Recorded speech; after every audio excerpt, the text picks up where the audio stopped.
What's up guys, Jeff Cavalier, ATHLEAN-X.com. So today I truly have the #1 tip for building bigger biceps. And it's actually one that we've covered a long time ago on this channel. But this channel has grown a lot of late, and there's a lot of new subscribers who haven't seen some of the earlier videos that I put out.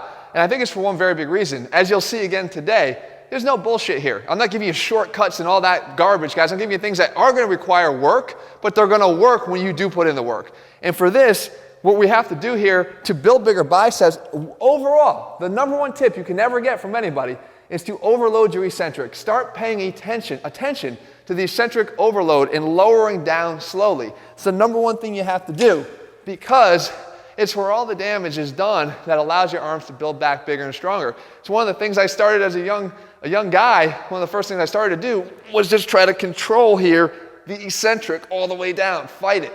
Up and then control all the way down. I don't just take this weight and let it drop down. That's not what we want to do. And that is what a lot of us do. And here's the reason why we do it. Because on pull exercises, like a bicep curl, or even a lat pull down, there's no repercussions for not controlling the eccentric, right? If we're doing a lat pull down, it just kind of goes back up. If we're doing this, it goes right down safely to my thighs. If we tried to pull the same crap with a bench press, we just let it come down, it's gonna come right on our chest. You do the same thing when you're squatting. Oh, I'm just gonna get nice and lazy on the eccentric, straight down, you're gonna go down with the bar. Here, you have to add in your own fear factor.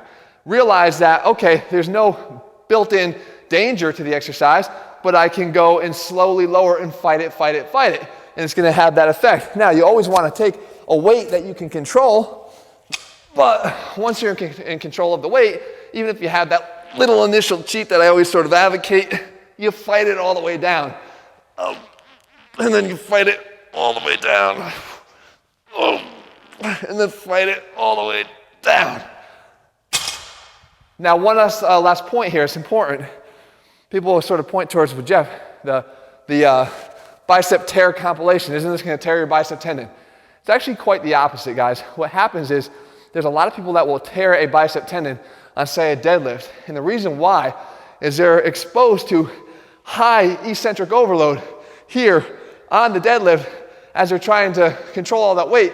And they're improperly conditioned to handle that eccentric overload because they don't incorporate it into their overall regular bicep training. So if you actually started to pay attention and train with the eccentric component top here on the top of your mind, you're actually going to condition your biceps to become a lot more resilient to that kind of crap ever happening when you carry over to other exercises. So it's important for many, many reasons, not just for growth and size, but also for building up the resiliency of your muscles to not have to really deal with that problem down the road. Guys, again, putting the science back in strength here. Again, no BS. I hope this is why you subscribe to this channel.